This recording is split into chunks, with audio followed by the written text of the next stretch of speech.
Upanishad, when it is giving us the sutra of, the seventh sutra, or eighth sutra, he takes the trouble of saying that Saparyagachum Kramakaya Mavarnanam Asnaviram Shuddham Apapavidham Kavir Manishi Paribhuhu Swayambhuhu Yatha Tatyatorthat Vedata Shashvatibhyaha Samabhyaha. These are the various ideas that he gives. Atma Tattva, that means yourself, or Brahman. Brahman from the point of view of universe, or Atma from the point of individual. When you look at from the universe and expand that universe, come to an idea, that's what is Brahman. When you look at individual and expand the individual into the highest level, that's what is Atma Tattva. And Atma and Brahman is one and the same thing. Only the thing is that Atma is basically, it is confined into this particular one entity. So that's all the difference. Otherwise, it is one and the same thing. And it separates itself by the will by its own free will. And then he says that here, he says, Swayambhuhu. That is a very important idea. Again, is it or not?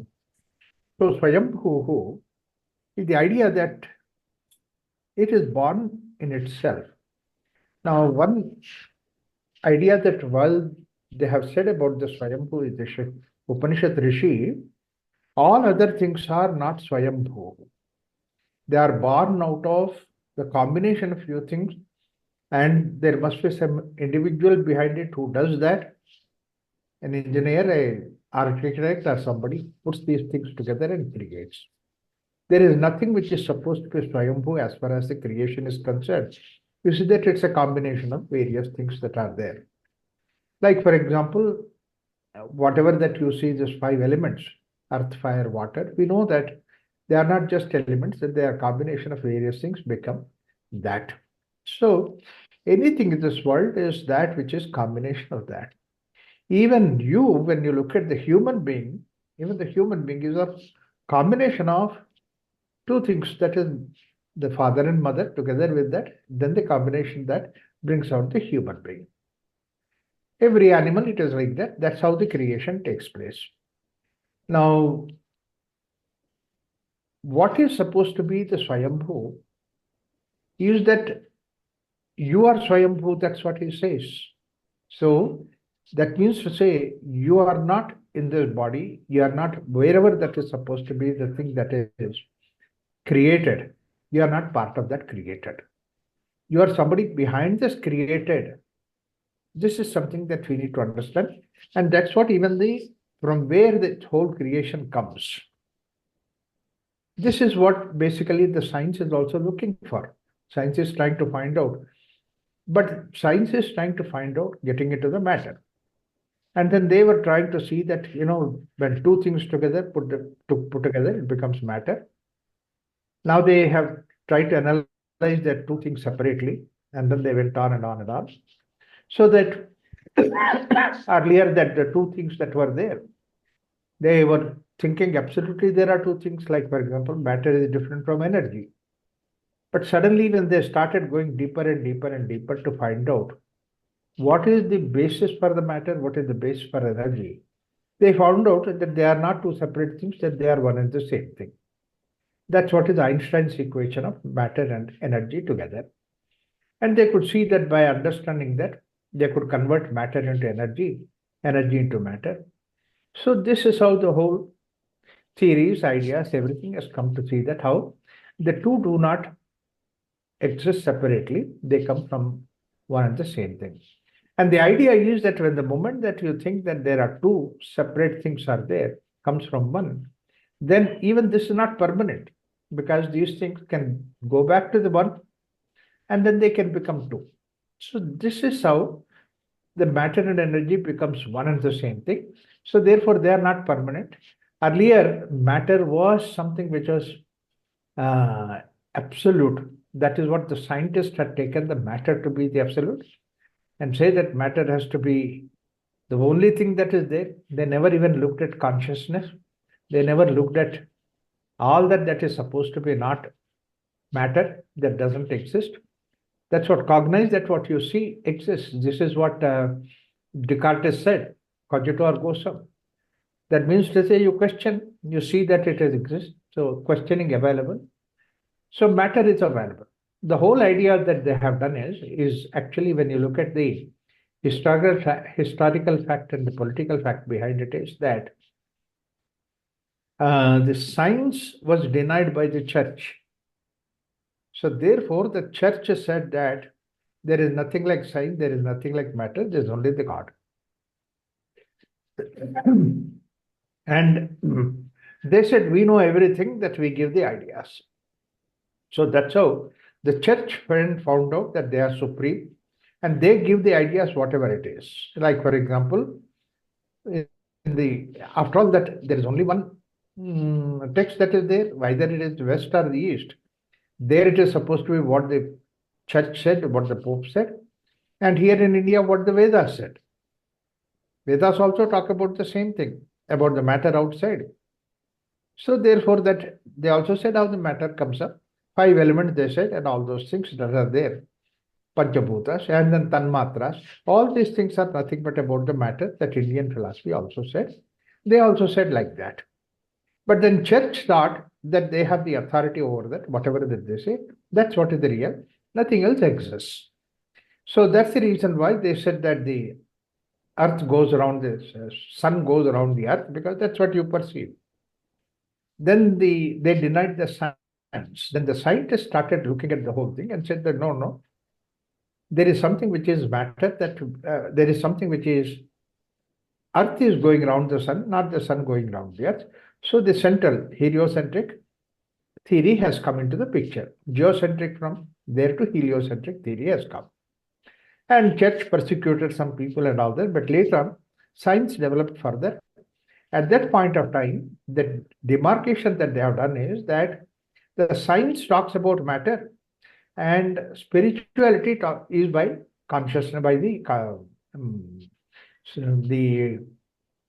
church will do it. So this is how they demarcated several things. Science is only about the matter, gross matter. But then now they had another thing intermediate, that's what is the energy portion of it. So what is then energy? And where is it coming from? Who talks about it? Whether it is the science were giving us energy, but the church was giving that it is God's wish, God's idea, something like that they started giving.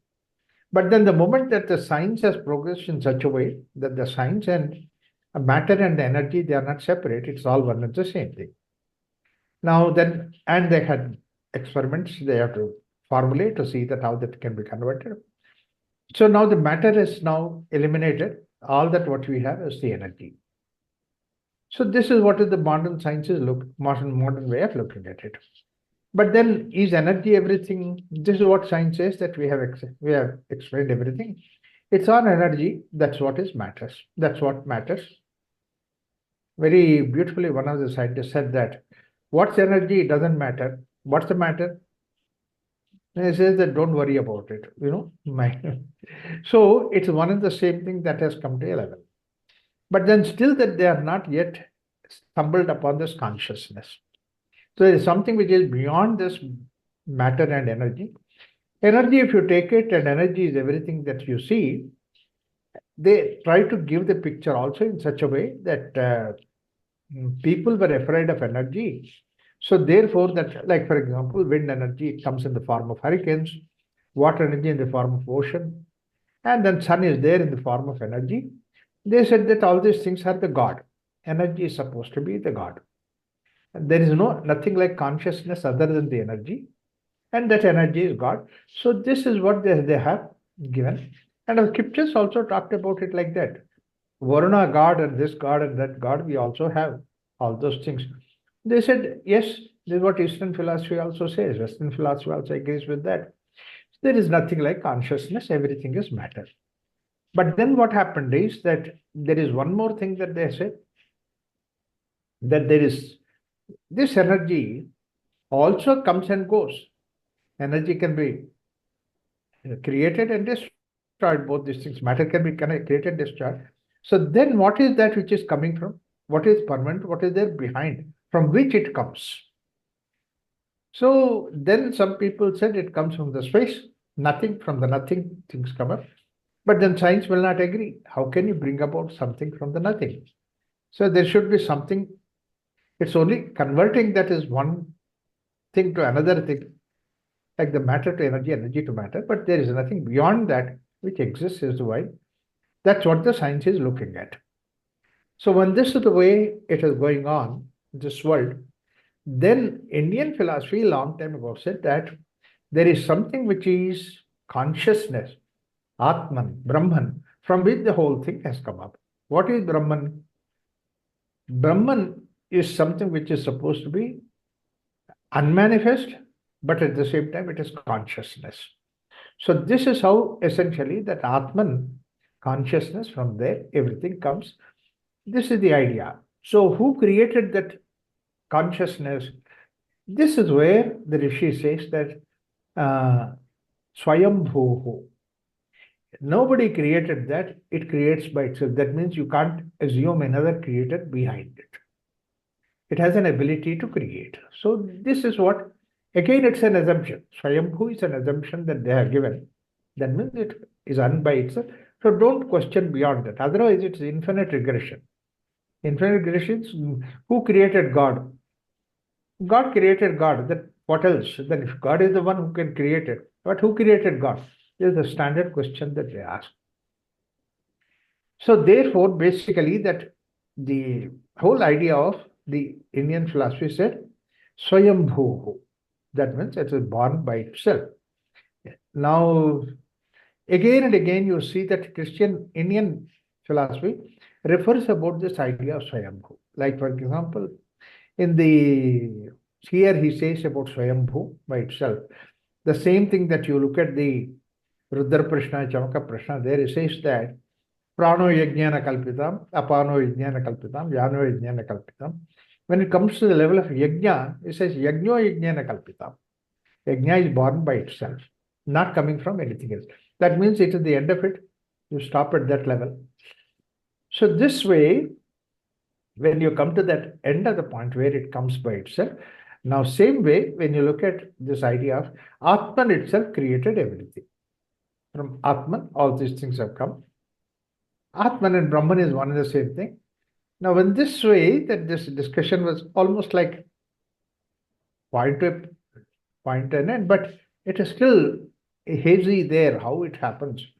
That's why I thought about it. I was thinking that one thing, very simple idea that we can think of is that the moment that we call it, people call it as Atman is consciousness.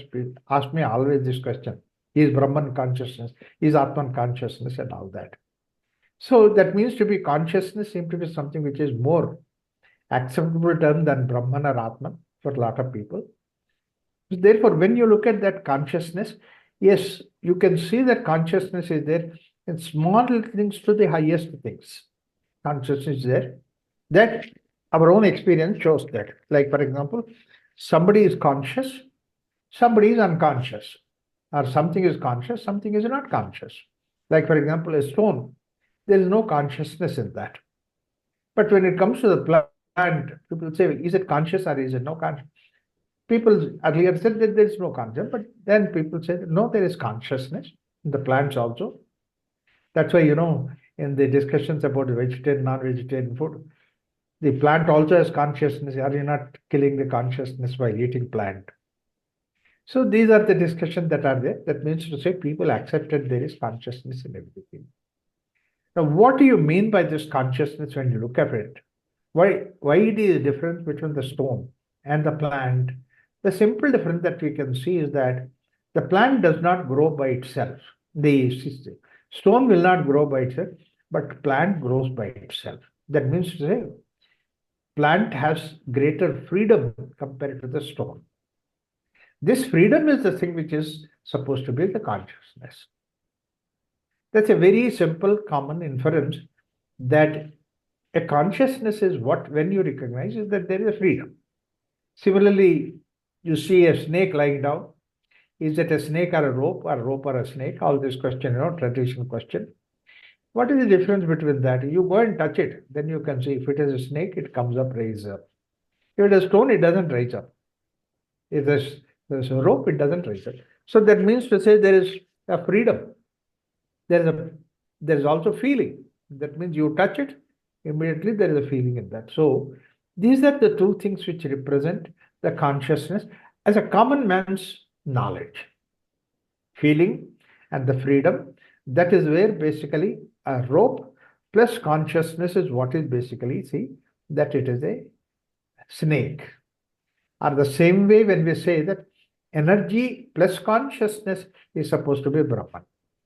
Because energy is the cause of creation, cause of any activity. So therefore, energy plus consciousness, that is awareness, freedom, is supposed to be the thing, Brahman. So Brahman is like energy, but having that freedom. Consciousness is energy, having the freedom. Freedom and also consciousness feels.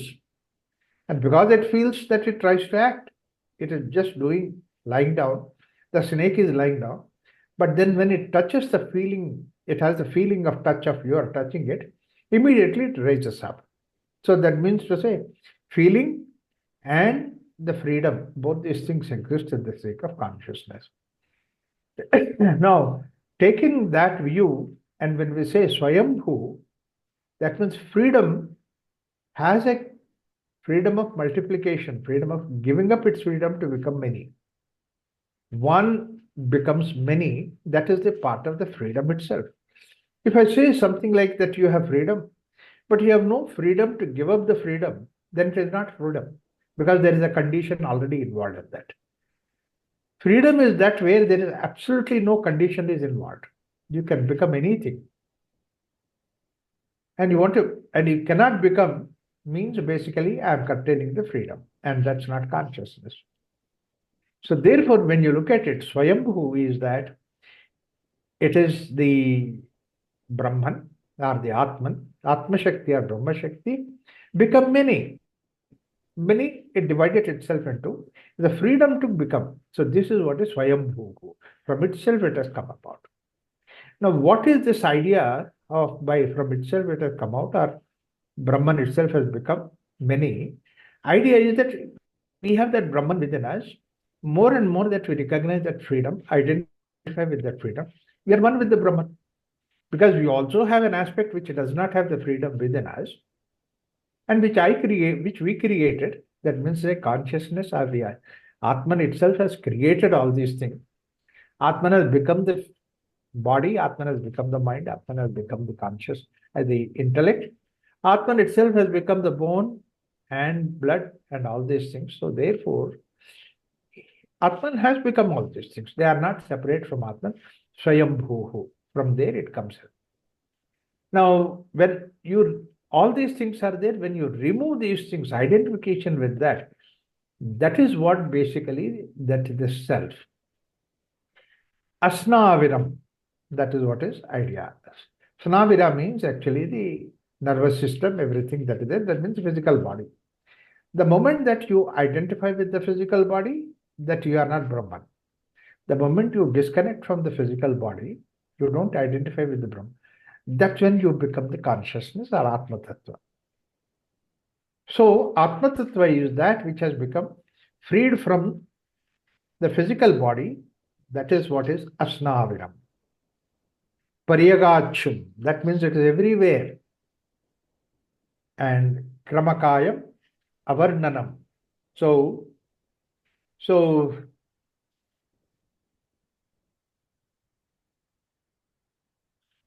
another very important point that he gives is a very nice thing is Shubhram. Shukram is a Shubhram, is a freedom. Paryagach, Shukram, Akaya Varnanam. Shukram is supposed to be Shubhram, it is pure.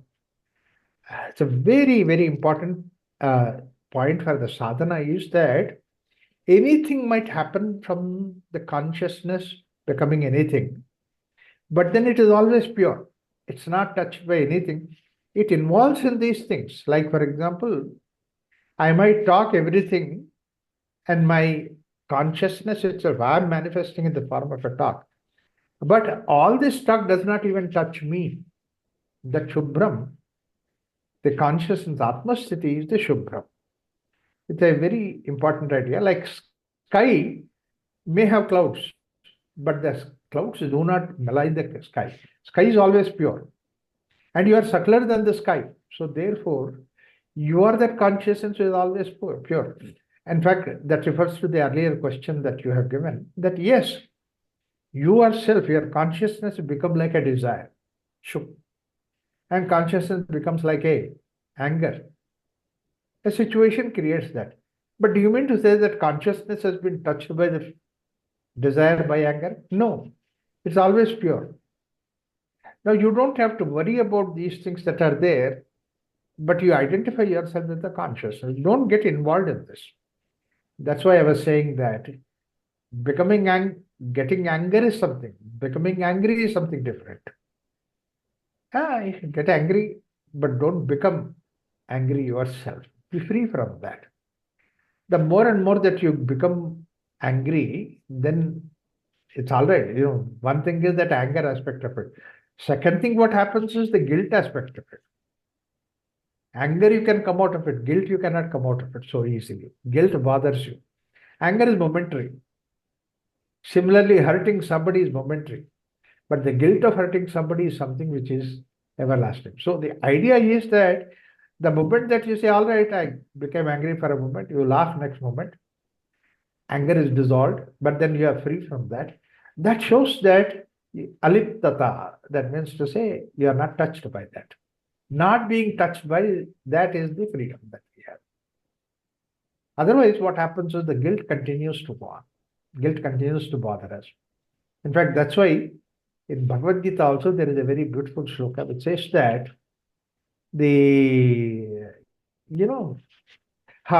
why you became angry is because that you are ignorant. Therefore, that you become angry, or you became greedy because you identified with something. But then the moment knowledge comes, that goes away. So that's why he says that apichedapi papebhya sarvebhya papakritamah sarvam jnanaplavenaiva vrijinam santarishyasi. Jnana takes away the papa. And however great ghora papa that is there, jnana will bring you out of that papa. This is what Bhagavad Gita says. When I first read that, I had to say, opposite to papa is punya, and opposite to jnana is ajnana. And he could have put ajnana to jnana, but on the other hand, he put the papa to jnana. Jnana will remove the papa. In what way does it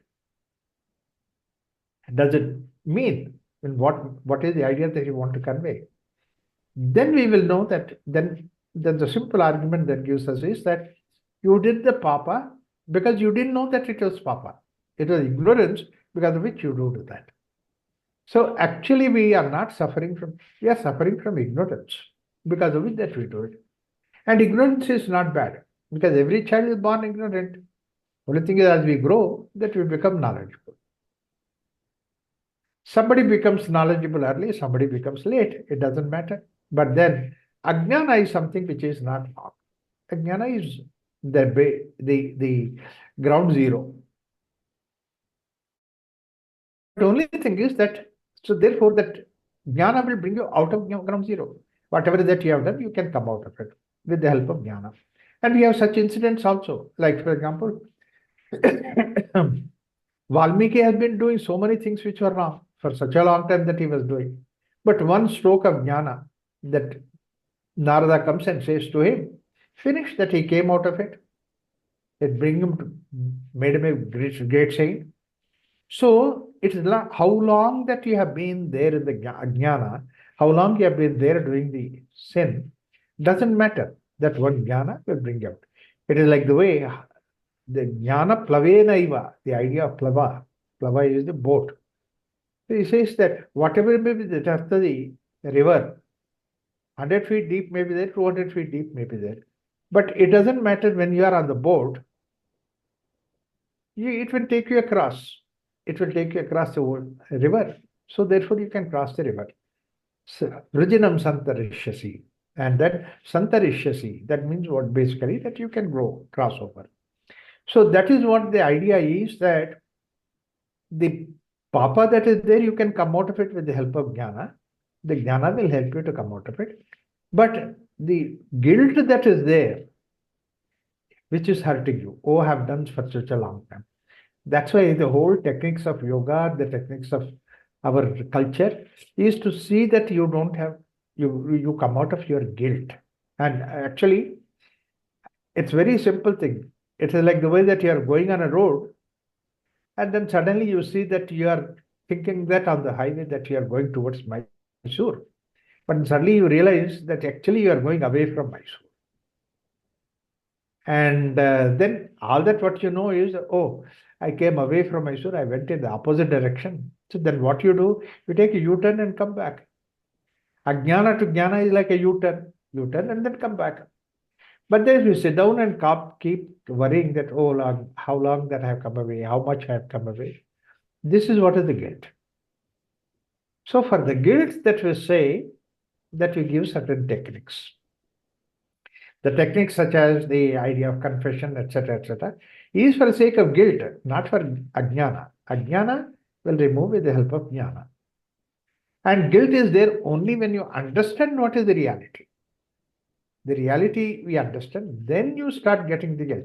If you still have guilt and again you are still pursuing the ajnana, then you have not yet understood properly. So don't get involved in that. Come out of that guilt and then return that. This is what is basically the way. All that what you have done doesn't even touch you. This is what he says, that it's like a sky, shubhram, shuddham. Why it is important is that at all other levels, that there is one thing called as the pure and impure. Impurity is there at the mind level. Impurity is there at the intellect level. Impurity is there at body level. Various levels there is impurity. Impurity will be there. But what is that which takes you away from that impurity? Is the consciousness itself. The moment that you are conscious, then the impurity can come out of it. But if he says that therefore consciousness itself is shubhram. Shukram, he says that shukram means that it's shubhram, it is clear.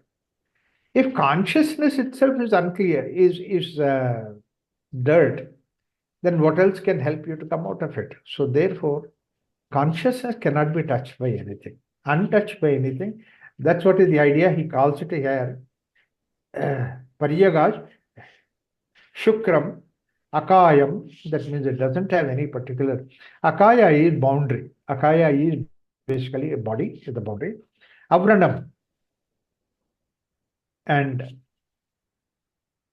that's also another thing. Asnaviram, Shuddham, Apapavidham. So it is not touched by any papa and it's pure by itself. Like a child does not have anything as papa. And we become like that child. A yogi is somebody, or something like the consciousness is like that. Child is pure consciousness. Only as we have grown, then all these things will come about. Kavihi, Manishi, Paribhuhu, Swayambhu.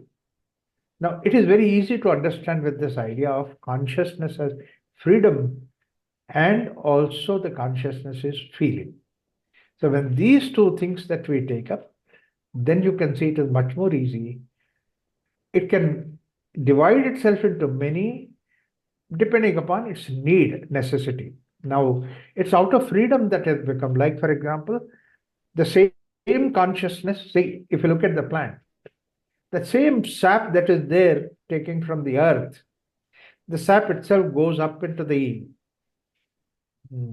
trunk, and then the same sap becomes the leaves, and same sap becomes fruits, same back becomes flowers. All these things are by the same sap that comes. And the same sap also becomes roots. So that means everything is coming out from the same sap, depending upon its need or necessity for which what it is supposed to be there.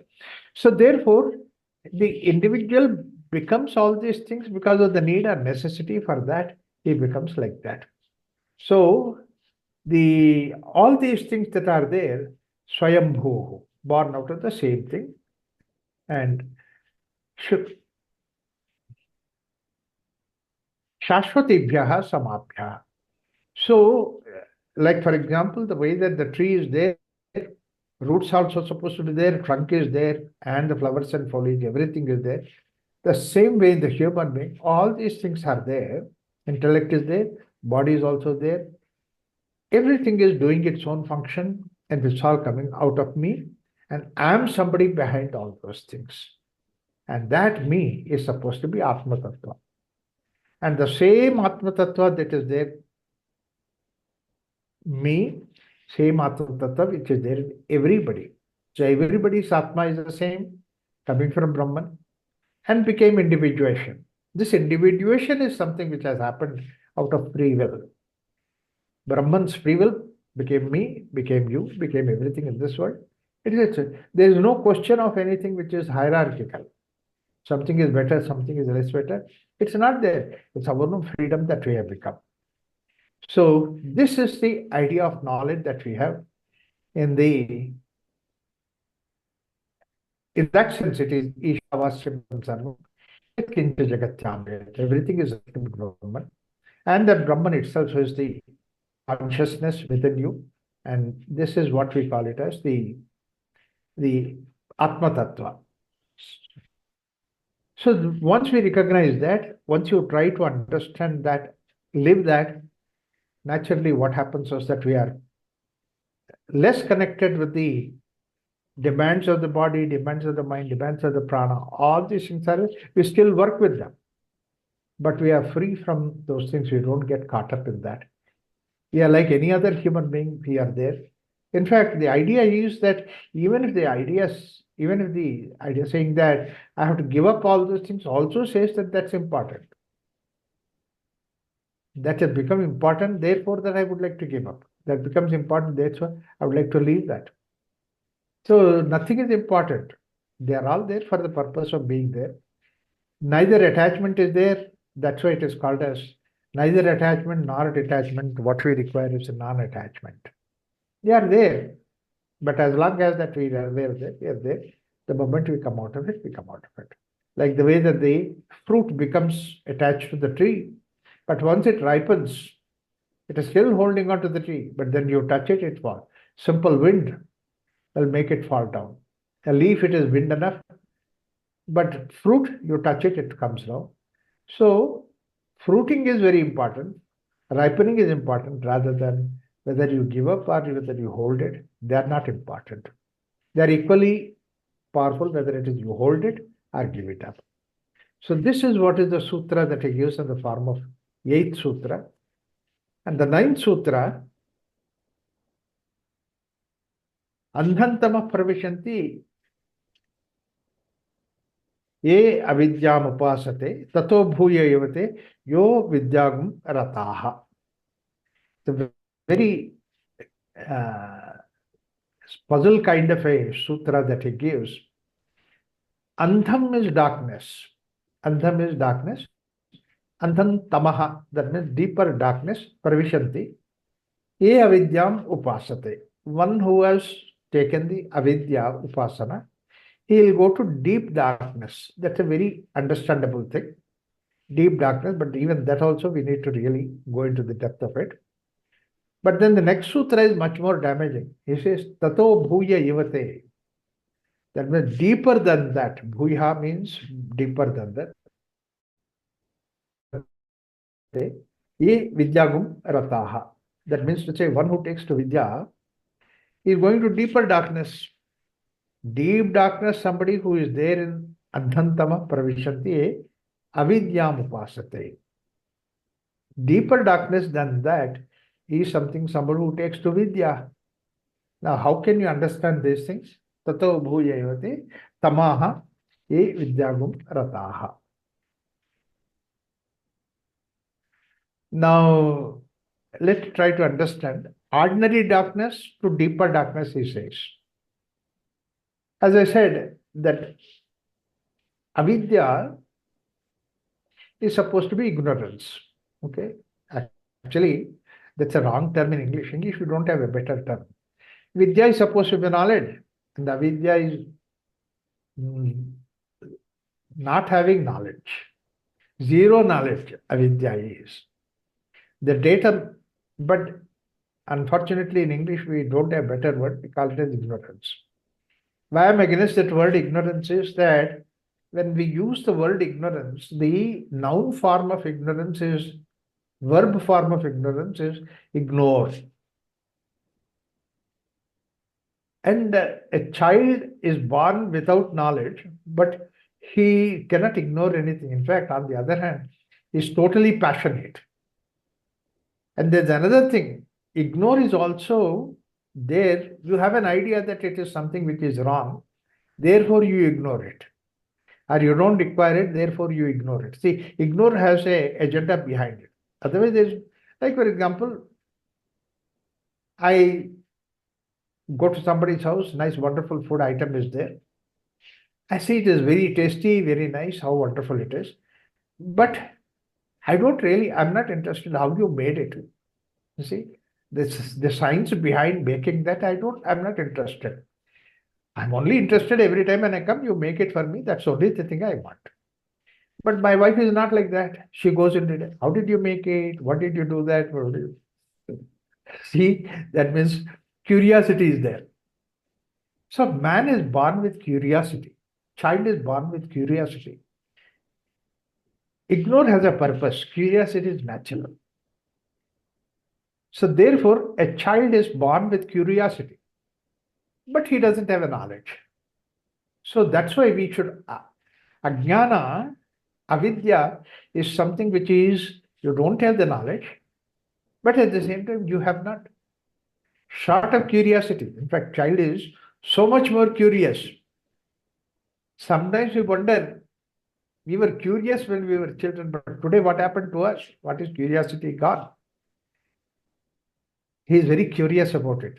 That's why you can see that curiosity in his eyes. Wherever he is looking very carefully, looking very much. I remember, long time ago, when my son was just about 5, 6, 7 year old. We had been to Vijayawada, and then in the we went around various places, and we were staying at one place, and then we had to go for a wedding. It's about 10 miles away, and then we went there. And the night, then another fellow came, and we didn't know the original place where we have to go. We don't have any details of that.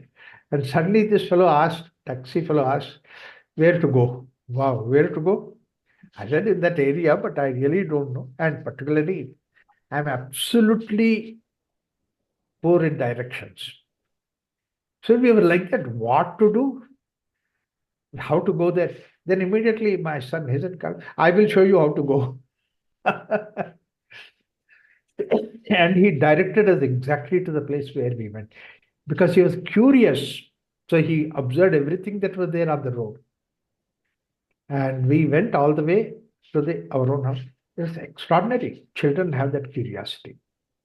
That's why children grasp things very fast. They learn things very fast. In fact, we should think of it, adults should learn much faster than the children because we have experienced and all that. No. And you may be somebody who is an expert in that field, but you don't know as much as the child knows. That's what to say. Today we have the computer wizards like Bill Gates and all that. But when he has to operate his own cell phone, he has to ask his son, Sonny, tell me what button to apply, what this kind of thing. See, we are all like that. That means to say, curiosity to learn is lost, whereas child is not is absolutely curious, extraordinarily curious, but then he doesn't have the knowledge. So when you don't have the knowledge, but at the same time that you're curious, you are in the darkness. You're in the darkness, but you will learn. And the more you learn, the more of, that's why knowledge is supposed to be the light. So you are into the light. So light increases and all that. You learn more and more. More and more you know about it. This is what happens. The learning happens. That's what is the darkness to the light. But he says, Annan tamah parvinti avidyam upasate. Upasana is basically staying with. Asana is close to upa, to the self. But what upasana is avidya. He would like to stay with avidya, does not want to come out of avidya. You try to help him, but he doesn't want to come out of avidya, he stays there. Such a person is in the deeper darkness. That means to say, learning process does not start with him. For some reason or the other. We can see that the children, when they're busy in something else, they're not in a process of learning something. Then you try to tell 10 times, he doesn't get into his. That means he is doing the upasana of avidya. Therefore, we don't learn. That's one of the reasons why we say that it's not that you teach this subject, but make this subject very lively and precious and extraordinarily intelligent. Therefore, you can learn. In fact, many times what happens is the teacher who teaches a subject like a absolute thrill or absolute the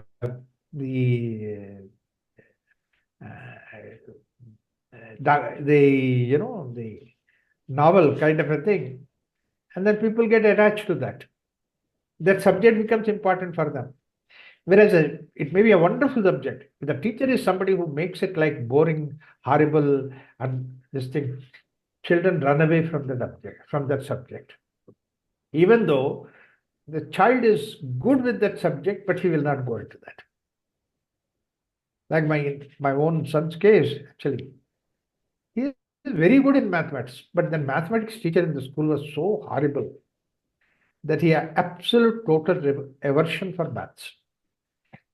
Whereas today he is an expert in math. Because that some other teacher came up and gave him such a way that it made very enthusiastic, informative, very beautiful. I just asked him one day, what is that you like this that you change? He said, there's one person who made my life different, who make me to see this. And that brings the whole change. That's what is Kulkarni and Prashanti. He talked about statistics. He said, wow, this is a wonderful subject. That's a subject of math. But he was absolutely poor in the case of school because the teacher was like that. The subject where, therefore, the teacher also should know that.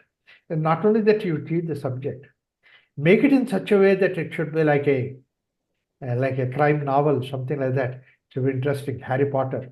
Then people will go to that. So this is very important to say that Adantama Parvishanti Avidyam Upasate. He continues to stay with avidya, upasana. He will go into deeper darkness. That means to say, knowledge comes by itself. Actually, knowledge, all that what you need to do is to create a gradient for the knowledge. When you create the gradient for the knowledge flows. But the child is where he is. But then who has to create the gradient? The teacher has to create the gradient. If you create the gradient, then you say, wow, this is a subject I must learn.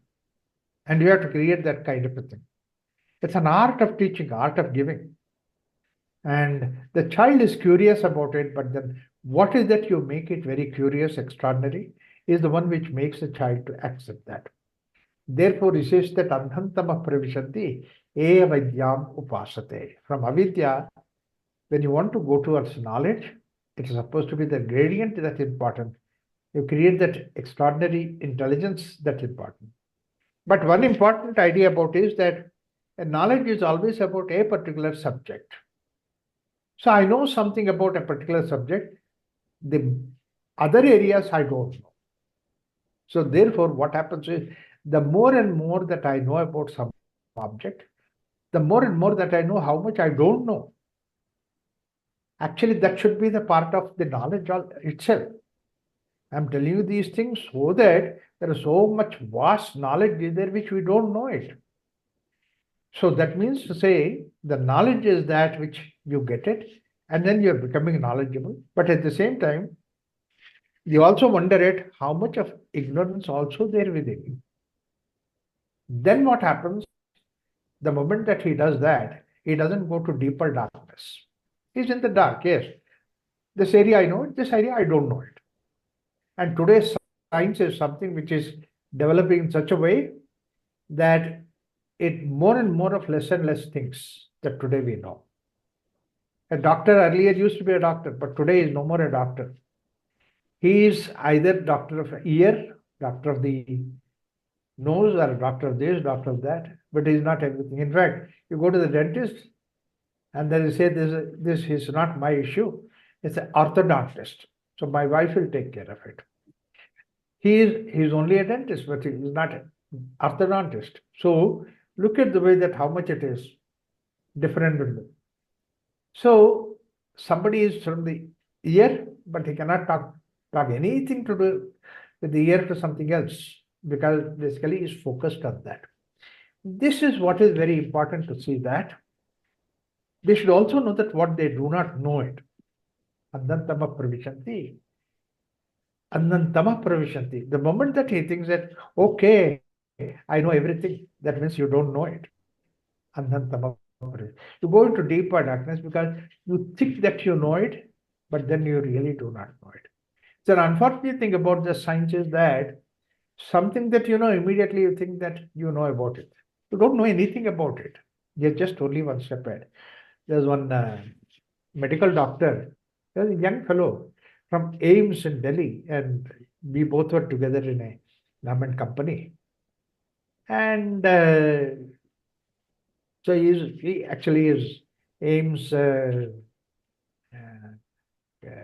what is it, gold medalist, something like that. He awarded. And I said, a friend of mine is there who has this, there's some issue, multiple dystrophy, or and then I asked him, so is there any medicine for that? Is there a way? You know how humble he was. He said that, Raghuram, we think that we do the medical doctors, we do everything, but no. And he said one thing, very great truth. He said that we found out medicines for where the God himself cures. We have no medicine for those God cannot cure. Like, for example, cold, you leave it for 7 days, it will come out. And we found out hundreds of medicines for the cold. Similarly, bacteria, just leave it, you take some little precaution, you can come out of bacteria. But we found out so many antibiotics for that. Whereas the multiple dystrophy, or this thing, muscular dystrophy, is that there is no solution for that. God has no solution. We didn't find any medicine for that. I said, you are a Sardarji, but you are a great philosopher. I really like it. So, humility is something which is very important. Adantava pravishanti e vidyam upasate, e avidyam upasate. One who is vidya, or maybe something that one is arrogant of avidya. These are the things that. Tato eva bhuya ivate tamo vidyagum rataha. Vidya is the knowledge. Now, vidyagum rataha, he says that deeper darkness he goes into. One who has the vidyagum rataha, he is rata, he is passionate about vidya. Now, this also another, you see, this is a big puzzle where he says that a deeper darkness one goes into. In what kind of deeper darkness? What is the question of deeper darkness? Why he says?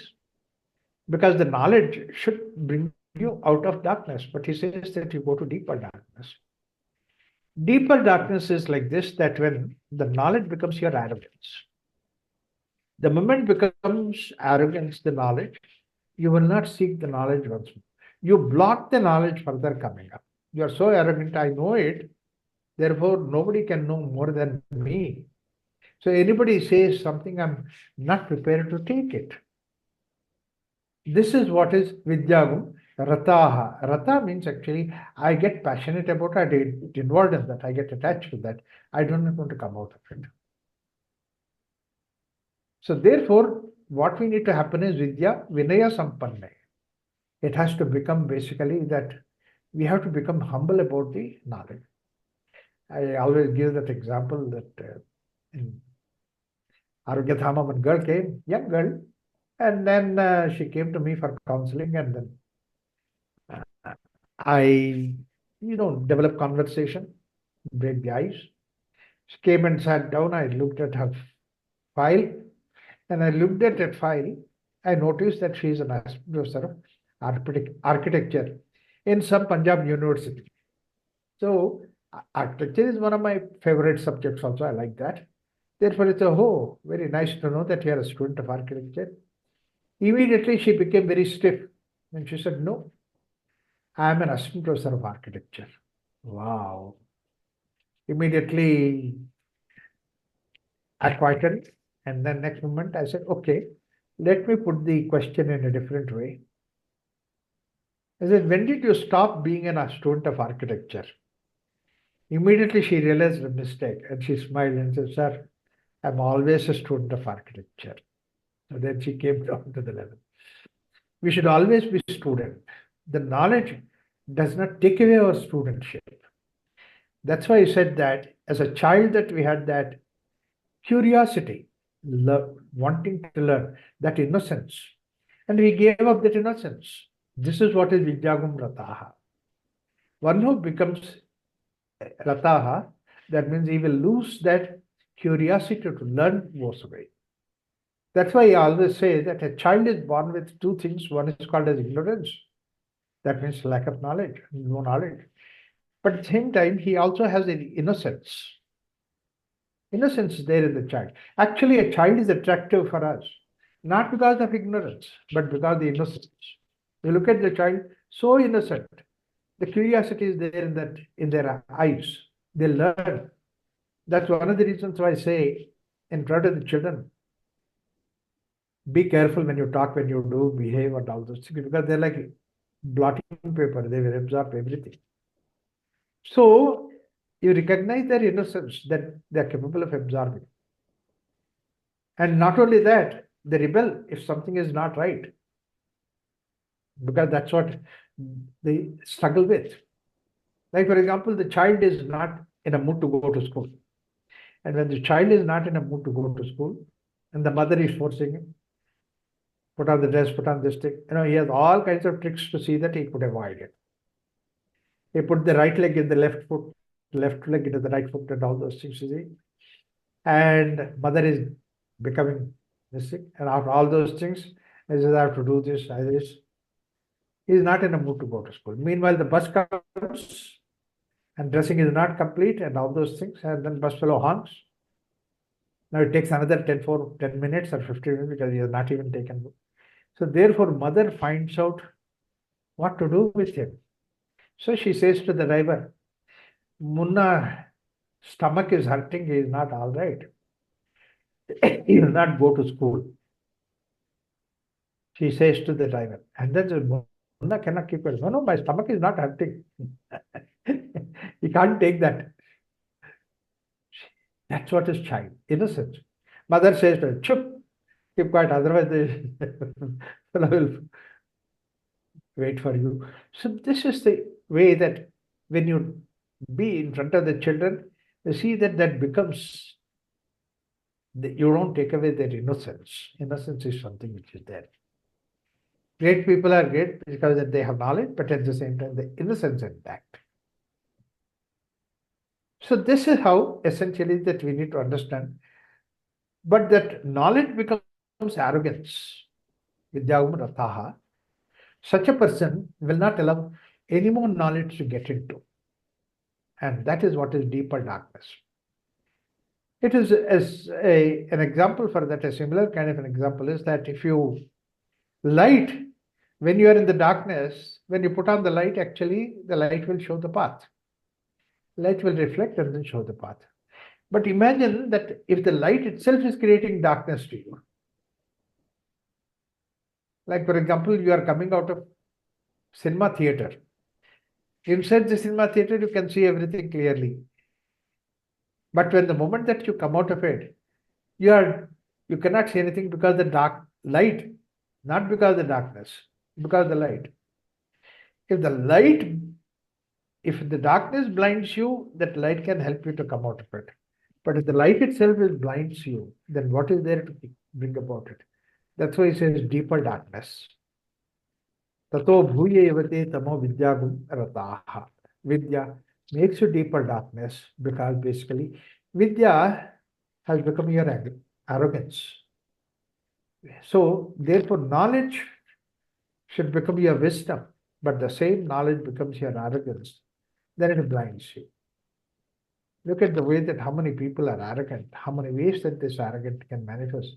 Of all the arrogances that we have, the arrogance of knowledge is the highest arrogance. I know it. Later also in another Upanishad, he says that the moment that I think that I know it, I don't know it. Yadi manyase suvedeti, no na vedeti vedasa. He doesn't know it. In Prashna Upanishad, he talks about it. In what is that in another Upanishad? So he says that way. Yadi manyase suvedeti, no na vedeti vedasa. Naham manye suvedeti. I just don't know. I need to know about it. Such a person is the person who goes into that knowledge. So therefore, what happens is that this knowledge should not become our arrogance. Anantama pravishanti, eva vidyam upasate, tato bhuya yavate tamo vidyagum rataha. And now for vidya, all that what requires is that your awareness. And vidya, because of the consciousness that we have with it.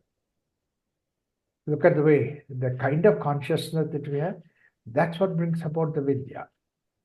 And who makes that vidya possible? You are the person who is making this vidya possible. But at the same time, vidya is outside. It doesn't touch you.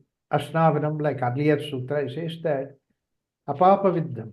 That means it's not touched by you. It doesn't touch you. But it's there in the outside. So all these things are in the outside world. And outside world itself blinds you. Outside world itself. One small little story I tell and stop it that way. That is, a fellow was there in the Zen master's place and having discussions. And after several discussions and all, the Zen master says, okay, now I'm going. The person says, Zen master says, anyway, you're going, it became dark. When you came, there was light. But now it is dark. Therefore, why don't you carry a lantern with you? And then that fellow said that I'm blind anyway. I don't see the darkness. I don't even see the light. See, we have a wrong notion that blind people will see the darkness. No, they don't even see the darkness. They don't see the light. They don't see the darkness also. Because if some sees the darkness, light only can see the darkness. He says, I don't see the darkness. I don't see the light. So therefore, whether you give me the lantern, it doesn't make sense to me because it's day and night. It is one and the same thing. Then the Zen master says, no, nothing like that. It is for the sake of, it's night. When you're walking on the street, somebody can bump into you. If you have the lamp in your hand, then the other person will not bump into you, so you can save yourself. Good intention, good idea. That is that, oh, wonderful. So then, okay, then he takes the lantern and then keeps walking on the street. And then somebody bumps into him. And then lantern fell down, and then he fell down, and the other person fell down. And the other person is telling him, I'm so sorry, I did not see it because it's dark. There's no light. And this man says immediately to him, what happened to you? Huh? Did not see what's coming in front of you, and are you blind? This fellow is blind. He says that, are you blind? He says, no, sir, I'm not blind. I'm okay. But the only thing is that it's dark. It is night. Therefore, I could not see. But this man is continuously insisting, arrogant. I'm not blind. Can you not see? Could you not see the lamp in my hand? And that person said, I'm so sorry. I could not see the lamp in your hand. Why is that you did not see the lamp in your hand? Because he said that your lamp is there in your hand, but it is not lit. It doesn't have the wick. So therefore, basically, small little thing, that lamp in your hand makes you arrogant. You did not even know that whether it is lit or not. But then you become arrogant. Arrogance comes into us so easily.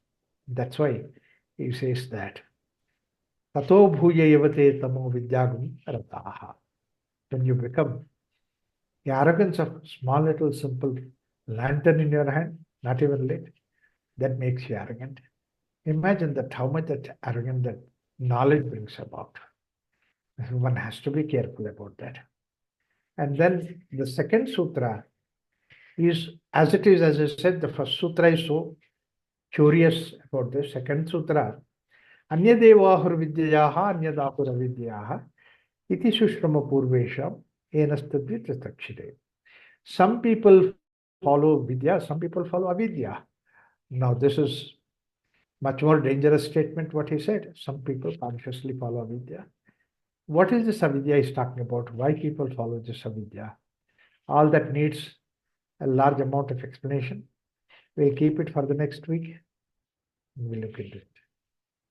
Let's try to understand this week the simple thing idea of vidya and avidya, knowledge and not having knowledge, and then arrogance of knowledge and the humility of the knowledge.